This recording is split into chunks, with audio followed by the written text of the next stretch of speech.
तो फ्रेंड्स, आज के इस वीडियो में हम देखने वाले हैं हमारी आईपीपीबी की जो माइक्रो एटीएम ऐप है उसे एजेंट ऐप भी कहा जाता है। तो उस ऐप में बीपीएम और जीडीएस को क्या क्या काम करना पड़ता है। तो चलिए आइए देखते हैं माइक्रो एटीएम ऐप में हमें क्या क्या काम करने पड़ते हैं। सबसे पहले माइक्रो एटीएम ऐप को ओपन करो, उसके बाद यूज़र आईडी डाल दो और नीचे पासवर्ड डाल के हमें करना है लॉगिन।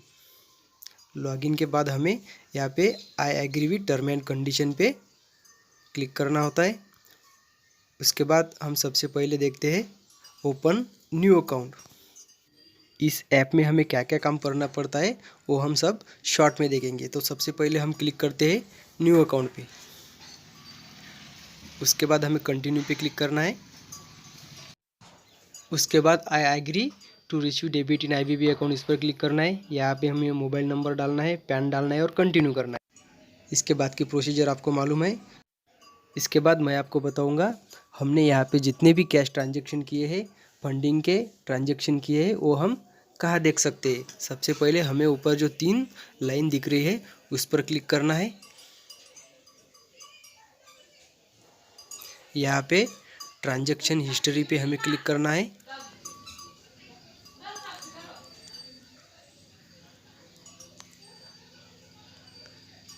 उसके बाद प्लीज सिलेक्ट यूज़र आईडी, यहाँ पे क्लिक करके हमें हमारी यूज़र आईडी सिलेक्ट करनी है। उसके बाद ट्रांजैक्शन टाइप,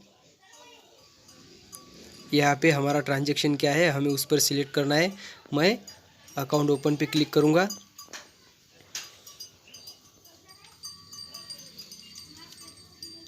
उसके बाद हमें डेट सिलेक्ट करनी पड़ती है। सबसे पहले फ्रॉम डेट, इसमें मैं एक तारीख चूज़ करने वाला हूँ। आप कोई भी तारीख का देख सकते हैं। मैं 16 तारीख चूज़ करूँगा। उसके बाद टू डेट, अगर एक दिन का देखना है तो हमें उसी तारीख को टू डेट में भी सिलेक्ट करना होगा। ये देख लीजिए, मैंने उस दिन 1000 का एक अकाउंट ओपन किया था। उसके बाद दूसरा अकाउंट 110 रुपये डाले थे। उसके बाद 50 और उसके बाद 200 रुपये। 4 अकाउंट मैंने एक दिन में ओपन किए थे। इसके बाद होम पर जाएंगे। इसके बाद हम देखेंगे सर्विस रिक्वेस्ट। इस मेनू में हमें क्या क्या करना है।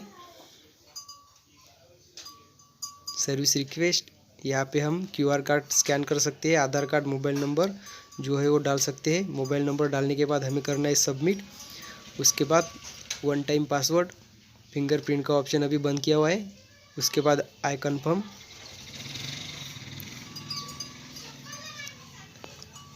हमने जो मोबाइल नंबर डाला था उस पर एक ओटीपी आया है, तो वो मैसेज में देख के हमें यहाँ पे डालना।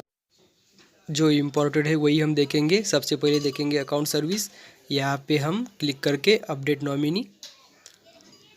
नॉमिनी अगर हमने पहले नहीं रखा तो हम यहाँ पे रख सकते हैं। सबसे पहले नेम डालना होगा, उसके बाद डेट ऑफ बर्थ, उसके बाद रिलेशन टाइप, यहाँ पे उसका कस्टमर के साथ जो भी रिलेशन है वो हमें यहाँ पे चूज़ करना है। अगर दोनों का एड्रेस सेम है तो इस यहाँ पे हमें टिक मार करना है। बाद में नॉमिनी का परमानेंट एड्रेस, अगर ये भी सेम है तो हम यहाँ पे राइट क्लिक कर सकते हैं। उसके बाद हमें अपडेट पे क्लिक करना है। हमने जो मोबाइल नंबर लिंक किया है उस पर मैसेज जाएगा, उसमें का ओटीपी डालेंगे तो हमारा नॉमिनी अपडेट हो जाएगा।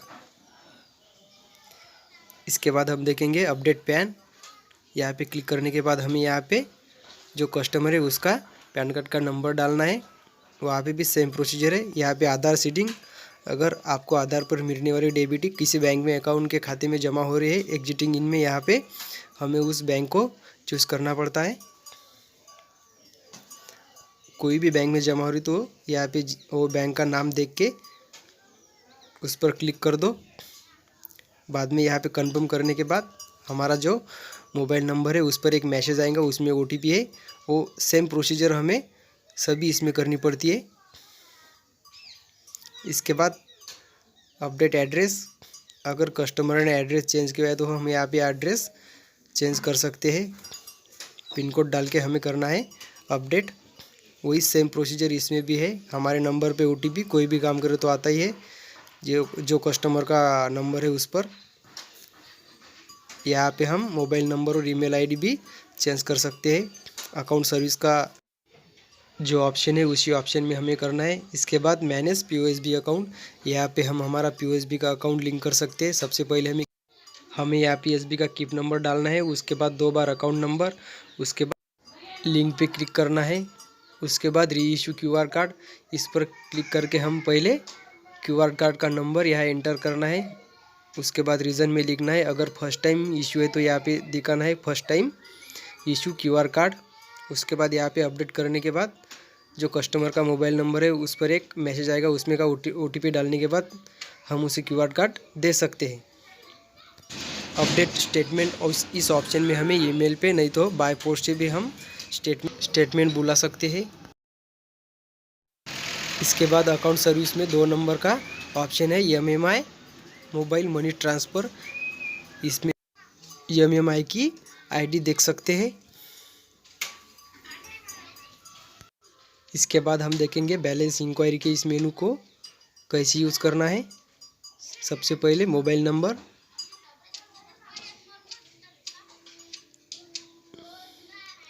सबमिट, उसके बाद OTP आएगा वही नंबर पे, आई कन्फर्म। वो मैसेज में देख के यहाँ पे हमें OTP डालना है। उसके बाद हम हमारा बैलेंस पे क्लिक करके देख सकते हैं। हमारा जो POSB का अकाउंट है उसमें का भी बैलेंस हम यहाँ पे देख सकते हैं।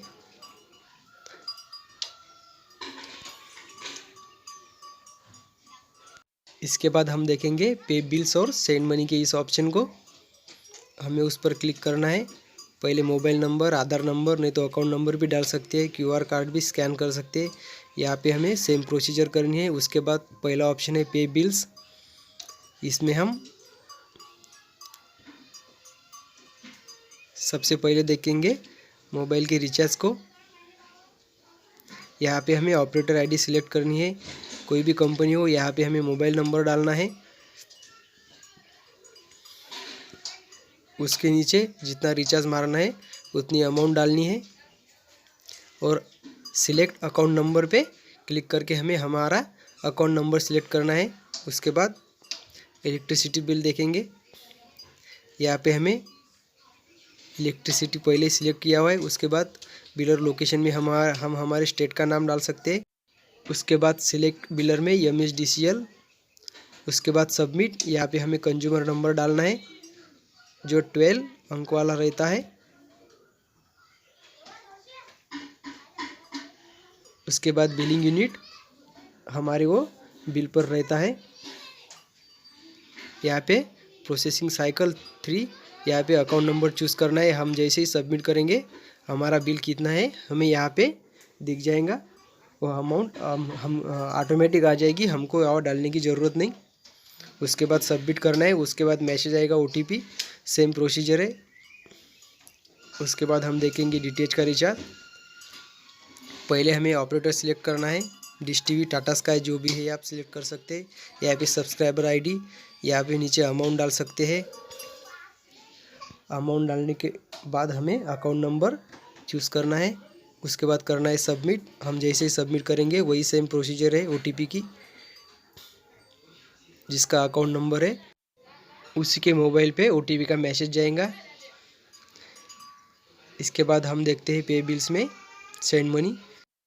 सबसे पहले हमें यहाँ पे अकाउंट नंबर, आधार कार्ड और मोबाइल नंबर की प्रोसीजर पूरी करनी है, आई कन्फर्म। उसके बाद ऑन टाइम पासवर्ड, वही नंबर पे मैसेज आएगा जो अकाउंट के साथ लिंक है। उसके सबसे पहले सेंड मनी, यहाँ पे हमें सेंड न्यू बेनिफिशियरी। उसके बाद account number plus IFSC code, यहाँ पे हमें बेनिफिशियरी का नेम डालना है। उसके बाद उसका अकाउंट नंबर 2 बार डालना है। अगर आपको IFSC कोड नहीं मालूम तो आप सब सर्च पे क्लिक कर सकते हैं। सबसे पहले हमें बैंक कौन सी है वो सिलेक्ट करना होगा। उसके बाद उसका स्टेट, उसके बाद डिस्ट्रिक्ट, उसके बाद ब्रांच। आप जैसी ब्रांच सिलेक्ट करेंगे उस बैंक का IFSC कोड दिख जाएगा। कंटिन्यू करने के बाद उसमें IFSC कोड ऑटोमेटिक आ जाएगा। अगर हम कंटिन्यू करते हो तो हमें OTP की प्रोसीजर पूरी करनी है। उसके बाद mobile number plus plus MMID, जो हमने MMID देखा हुआ है वैसे यहाँ पे नेम डाल के मोबाइल नंबर, उसके बाद MMID डाल के OTP की प्रोसीजर पूरी करनी है। उसके बाद IBP का अकाउंट, इसमें भी हमें नेम डालना है, 2 बार अकाउंट नंबर डालना है, उसके बाद OTP की प्रोसीजर करनी है। हमें हर बार OTT की प्रोसीजर पूरी करनी होती है, कौन सा भी ट्रांजैक्शन करो। उसके बाद UPI, यहाँ पे भी हमें पहले बेनिफिशियरी ऐड करना होगा। उसके बाद DOB प्रोडक्ट, यहाँ पे हमें RD डिपॉजिट कर सकते हैं, RD का अकाउंट नंबर डालना है, उसके बाद उसकी कस्टमर ID डालनी है, यहाँ पे इंस्टॉलमेंट अमाउंट और उसके बाद नंबर ऑफ़ इंस्टॉलमेंट। उसके बाद हम सुकन्या समृद्धि देखेंगे, यहाँ पे हमें सुकन्या का नंबर डालना है, उसके बाद यहाँ पे भी हमें उसकी कस्टमर ID डालनी है। उसके बाद हम बैक जाएंगे। अब हम देखेंगे मैनेज बेनिफिशियरी, यहाँ पे हम ऐड न्यू बेनिफिशियरी, जो हमारा बेनिफिशियरी पहले है वो भी हम यहाँ पे देख सकते हैं। उसके बाद देखते हैं POSB स्वीप इन, अगर हमारा SB का अकाउंट नंबर IBP के अकाउंट के साथ लिंक है तो हम यहाँ पे स्वीप इन करके SB के अकाउंट में के पैसे IBP के अकाउंट में ट्रांसफ़र कर सकते हैं और स्वीप आउट करके IBP के अकाउंट में के पैसे POSB के अकाउंट में भेज सकते हैं। अब हम देखेंगे कैश ट्रांजैक्शन इस मेनू को। कैश ट्रांजैक्शन पे क्लिक करने के बाद हमें सबसे पहले मोबाइल नंबर और OTP की प्रोसीजर पूरी करनी है। हम जैसे OTP डालते हैं तो हमारा आगे का मेनू खुल जाएगा। सबसे पहले हम देखते हैं कैश विड्रॉल, यहाँ पे सिर्फ हमें अमाउंट डालनी होती है, उसके बाद विड्रॉल पर क्लिक करना होता है। उसके बाद जिसका अकाउंट नंबर है उसके मोबाइल पे एक मैसेज जाएगा, उसमें जो OTP है वो हमें यहाँ डालना है, फिर हमारी विड्रॉल की प्रोसीजर पूरी होंगी। अब हम देखते हैं कैश ट्रांजैक्शन में डिपॉजिट का ऑप्शन। इस बार भी हमें अकाउंट, आधार और मोबाइल नंबर की प्रोसीजर पूरी करनी है। उसके बाद जो मोबाइल नंबर लिंक है उस पर एक मैसेज जाएगा, वो OTP हमें यहाँ डालना है। OTP डालने के बाद ही हम आगे की प्रोसीजर पूरी कर सकते हैं। अब हमें करना है कैश डिपॉजिट पे क्लिक, यहाँ पे सिर्फ हमें अमाउंट डालना है, उसके बाद डिपॉजिट पे क्लिक करना है, उसके बाद फिर और एक बार OTP की प्रोसीजर पूरी करनी है। आप जैसे OTP डालेंगे तो आपके डिपॉजिट की प्रोसीजर पूरी होगी। अब हम देखते हैं हमने जब से IBP के अकाउंट ओपन करना स्टार्ट की है उसकी हिस्ट्री कहाँ देख सकते हैं। हमें ये 3 लाइन पे क्लिक करना है, उसके बाद ट्रांजैक्शन हिस्ट्री, यूज़र ID, उसके बाद ट्रांजैक्शन टाइप, अकाउंट ओपन। उसके बाद हमें फ्रॉम डेट सिलेक्ट करनी पड़ती है, 1 तारीख से, टू डेट, आज की तारीख सेट। उसके बाद व्यू स्टेटमेंट, ये देख लीजिए आप, मैंने 4 जनवरी को पहला अकाउंट ओपन किया था, तब से आज तक पूरी हिस्ट्री हम यहाँ देख सकते हैं। आपने जितने भी फंडिंग के अकाउंट ओपन किए हैं वही हमें दिखेंगे। अगर हमने जीरो के अकाउंट ओपन किए हैं जीरो बैलेंस पे तो वो हमें यहाँ पे शो नहीं होंगे। तो फ्रेंड, इसके बाद मैं आपको बताऊंगा हमारा जो माइक्रो ATM का पासवर्ड है वो हम अंदर से कैसे चेंज कर सकते हैं। सबसे पहले हमें जाना होगा वो 3 लाइन के ऑप्शन पे, यहाँ पे है चेंज पासवर्ड। यहाँ पे हमें सबसे पहले ओल्ड पासवर्ड, जो हमारा पहला पासवर्ड है वो डालना है। उसके बाद जो हमें नया पासवर्ड सेट करना है वो डाल सकते हैं। उसके बाद कंफर्म में भी हमें न्यू पासवर्ड डालना है। उसके बाद चेंज पासवर्ड पे क्लिक करना है। आपका जो मोबाइल नंबर है उस पर एक OTP आएगा, वो डालने के बाद आपका पासवर्ड चेंज होगा। आपको बस एक बात का ख्याल रखना है, हमारे पास जो भी कस्टमर आएगा हमें उसका ही मोबाइल, आधार और अकाउंट नंबर डालना है।